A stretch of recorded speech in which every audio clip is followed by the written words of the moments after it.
তো হচ্ছে good morning সবাইকে। কেমন আছো তোমরা? আশা করি খুব ভালো আছো। তো সকাল সকাল ব্লগটা স্টার্ট করছে হচ্ছে আজকে বহুদিন পর চা খাচ্ছে হচ্ছে, মানে চা না কফি। কারণ হচ্ছে যে মানে সকালের ঘুমটা ভাঙতে ভাঙে না, তাই না?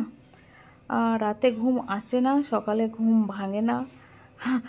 আর দুপুরে কাজ করতে, সকালে কাজ করতে কি না অসুবিধা হয়, কিন্তু কী আর করা যায়। তারপরে যখন ইঞ্জিনে তেল পড়ে যায় অটোমেটিক চলে, তাই না? তো সবারই জন্যই এই কথাটা। তারপর হচ্ছে ব্রেকফাস্ট করে নিলাম আজকে। এই ব্রেকফাস্টটা আজকে রাজের জন্যই করা হলো, আর ও অফিসেও নিয়ে যাবে আর খেয়েও যাবে। কারণ হচ্ছে একটাই খাবার বারবার করা মুশকিল, তাই আর কি একেবারে করে নিই সকালে। আর এই যে এদিকে পেঁয়াজ আর ক্যাপসিকামটা ভেজে নিচ্ছে হচ্ছে। আজকে পনির খাবো অনেক দিন থেকে বলছিল রাজ, তাই ভাবলাম যে পনিরটাই আজ করে দিই। তো আজকে আলাদাভাবে পনিরটা করেছি, এটা দই দিয়ে করেছি হচ্ছে। দই আর ধনে গুঁড়ো আর কাঁচা লঙ্কা দিয়ে আর একটু ব্ল্যাক পেপার দিয়ে মেখে আর রেখে দিয়েছিলাম। আর এই দিকে টমেটোটা পেস্ট করে নিয়েছি। এখনকার টমেটোগুলো কিন্তু খুব মানে ভালো নেই, কীরকম একটু মানে খসখসের মতো লাগে, মানে টেস্টও নেই। আর মানে করার পর না বেশ কালার আসে না। আগে মানে টমেটোগুলো কি সুন্দর। যাই হোক, এগুলো তো আর অত মানে ভালো নয়। এই টাইমে তো সিজনের কিছু পাওয়া যায় না। এটা হচ্ছে এমনি মোটা যে এটা খসাটা থাকে সেই টমেটোটা। যাই হোক, এখানে নিতে হচ্ছে। আর এই যে সব মাখা যে পনিরের সাথে সব কিছু ছিল ওটা দিয়ে দিলাম। আর আগে তো ক্যাপসিকাম আর পেঁয়াজটা ভেজে নিয়েছি, দেখলে তোমরা। তো এইভাবে তোমরা একবার ট্রাই করে দেখবে। এক তো এটা অনেক তাড়াতাড়ি হয়ে যায়, যেটাকে বলা যায় ইনস্ট্যান্ট। আর খেতেও কিন্তু টেস্টি আর হেলদি বলা চলে। কারণ এটাতে দইটা দিলে না তেলের মাত্রাটা কমে যাচ্ছে। আর এটার মধ্যে কিছু দিইনি আর কি। তারপরে বিকালের আর দুপুরের আর কোনো ক্লিপ নিতে পারলাম না হচ্ছে। আর তাড়াতাড়ির মধ্যে হচ্ছে তোমাদের সাথে শেয়ার করছি, সব কিছু দেখতে থাকো। আর এই যে এইদিকে রাজকে বললাম যে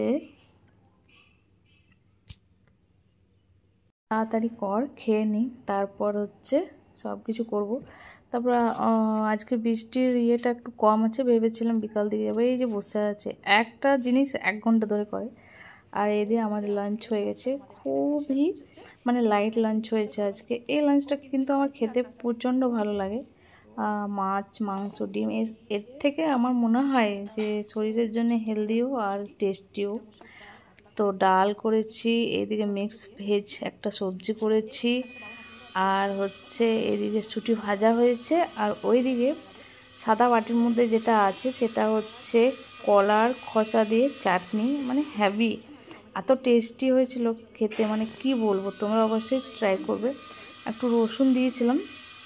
আর বেসিক্যালি এটাতে না টমেটো দেয় না, বাট আমি 2 টুকরো টমেটোও দিয়ে দিয়েছিলাম। আর কাঁচা লঙ্কা দিয়ে প্রথমে তো বয়েলড করেছিলাম, তারপর ওটাকে ভালোভাবে পেস্ট বানিয়ে তারপরে আবার তেল দিয়ে ভেজেছি। তো আজকের লাঞ্চটা এটাই, কিন্তু খুবই টেস্টি হয়েছিল সব খাবারগুলো, আর খেতে প্রচণ্ড ভালো হয়েছিল।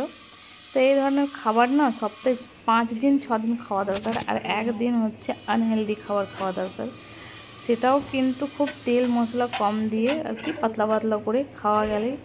আর এইদিকে আমি হচ্ছে তোমাদের সাথে আজকে লাঞ্চটা শেয়ার করলাম। এবার আমার ডিউটি হচ্ছে খাবার নিয়ে যাওয়া, আবার খাওয়া হলে আবার নিয়ে আসা।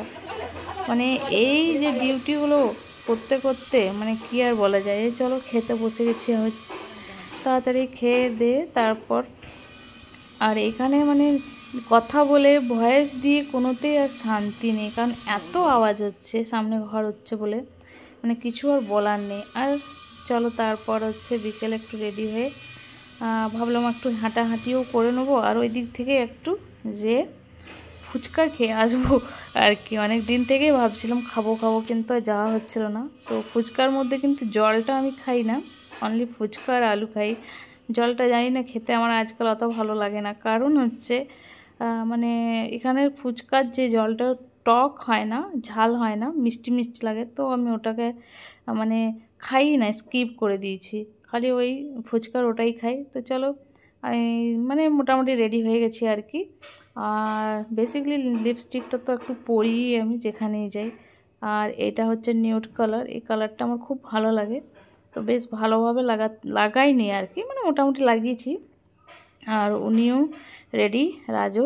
তো আমরা এবারে বেরিয়ে যাব, হচ্ছে প্রথমে হাঁটাহাঁটি করে নেব, তারপর হচ্ছে ফুচকা খেতে যাব। তো চলো ফুচকাটা খেয়ে আসি। তোমরা কারা কারা ফুচকা খেতে ভালোবাসো অবশ্যই জানাবে, আমার তো প্রচণ্ড ভালো লাগে। আর রাজ আমাদের সাথে যেতে চায় না, বাট ওকে জোর করে নিয়ে যেতে হয়, চ। আর এই সাইডে মানে এতটাই শান্তি যে মানে কি বলবো, আমরা এই দিকটা তো একবার তো যাই, কারণ খুব কি বলে মানে শান্তি, তারপরে ভিড় ভাড় নেই, মানে খুব ভালো এই সাইডটা। তো জয়পুরের এই সাইডটা নামটা ভুলে গেছি আমি, কী যেন